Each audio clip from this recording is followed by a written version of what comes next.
Let's just okay, Zoom. But anyways, you were saying, Dave?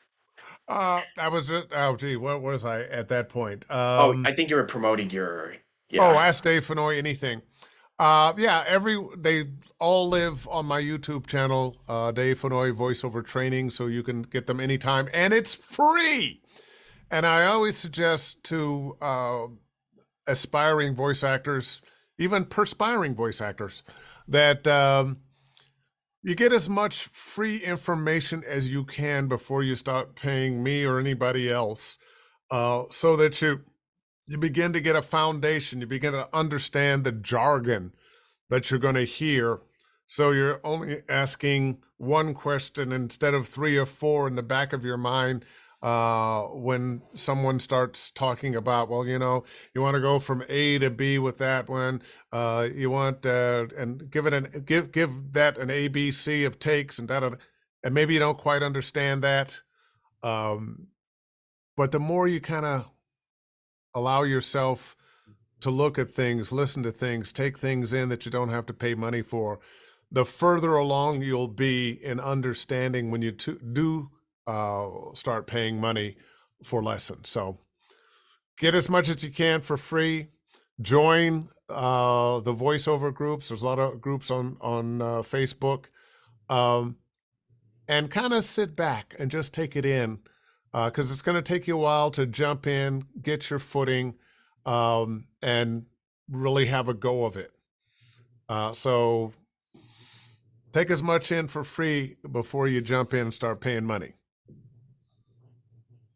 Yeah.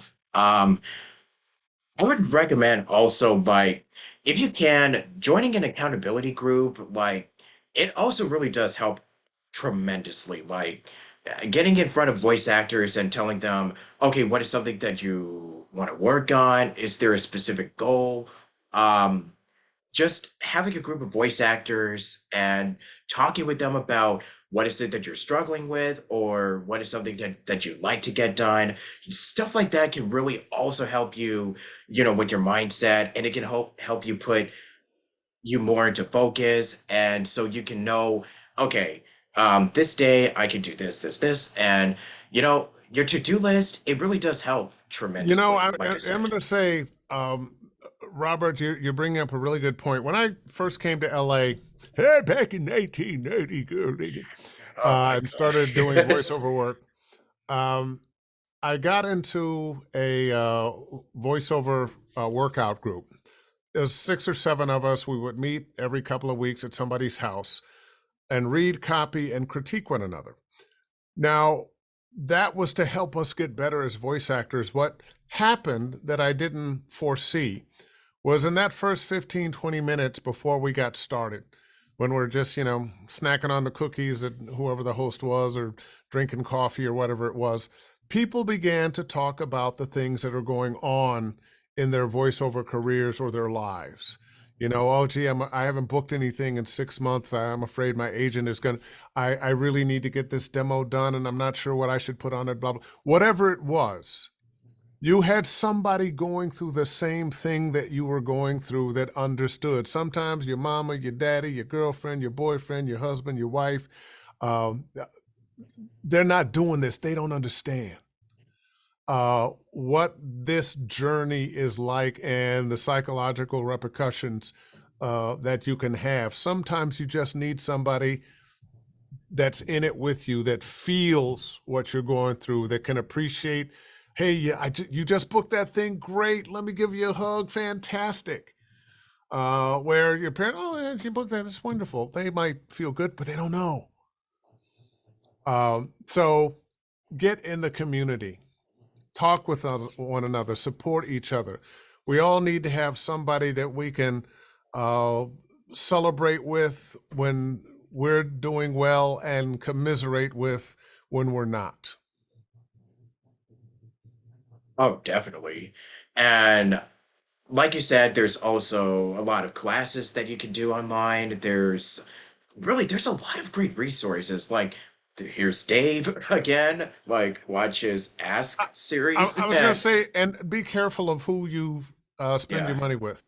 exact. Oh, Uh, yes. they're there are a lot of really good. If you look at the conventions, the voiceover conventions that are going on, you're going to start Oh yeah, seeing yeah, yeah, yeah. a group of names that keep coming up, that are bona fide, that are worth more than the money that you're spending. I like to say that I'm one of them, but uh, you want to stay away from the shysters. There are some people out there who don't have. They're only in it for the money. They don't have value to offer you. They don't have the years of experience doing this. And often it's that person's been doing it for 3 or 4 years, and suddenly they're not working as much as they wanted to, and now I'll just start teaching. Um, you want, and anybody who's teaching, anybody who's doing this is going to have ups and downs, but you want somebody who's been there for the long haul. Oh, one Totally. more thing. I don't know if I mentioned this to you.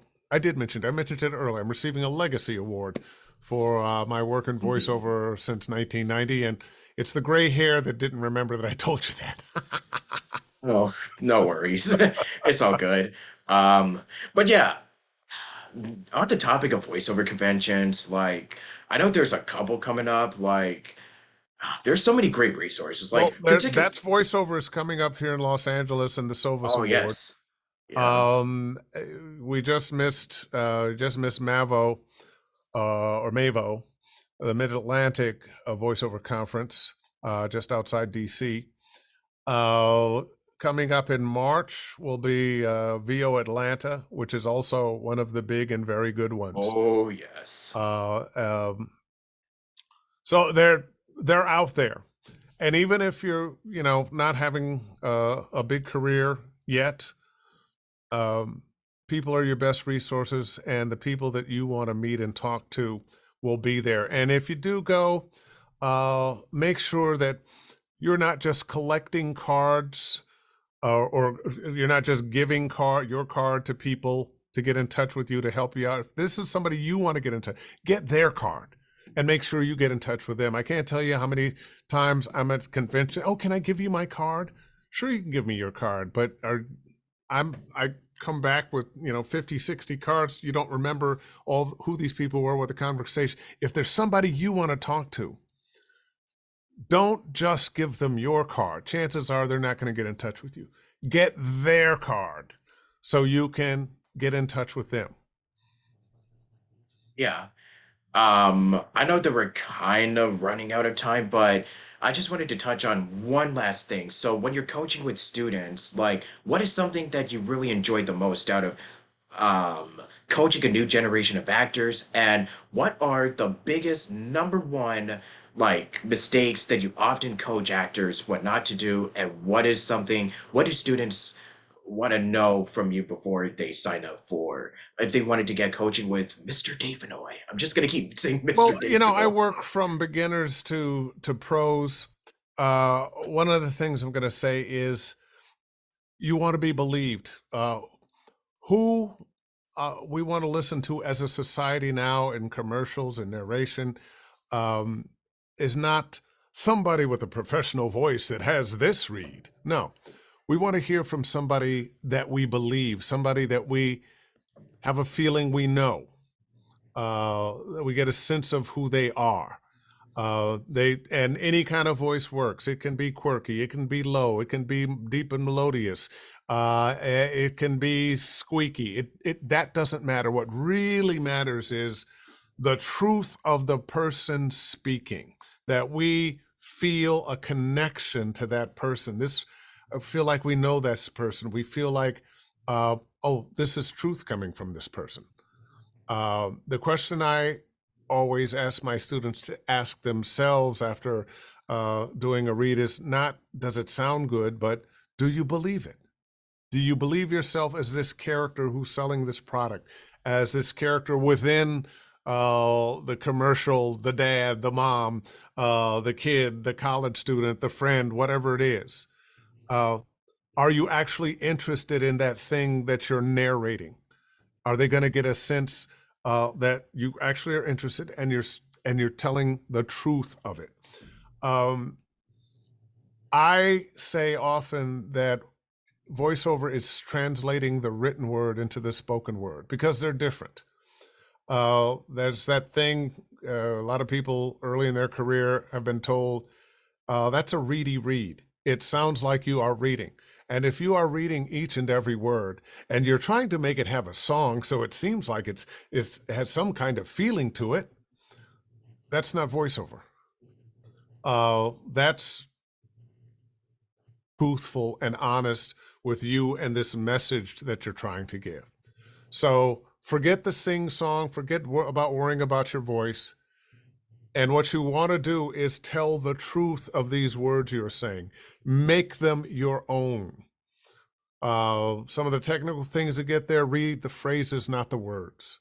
We don't speak in words. Yeah, the words are there. You're hearing the words as I'm saying them, but you're not hearing the words as I'm saying them like this. You're hearing the words as I'm saying them like this because I'm gliding over the words.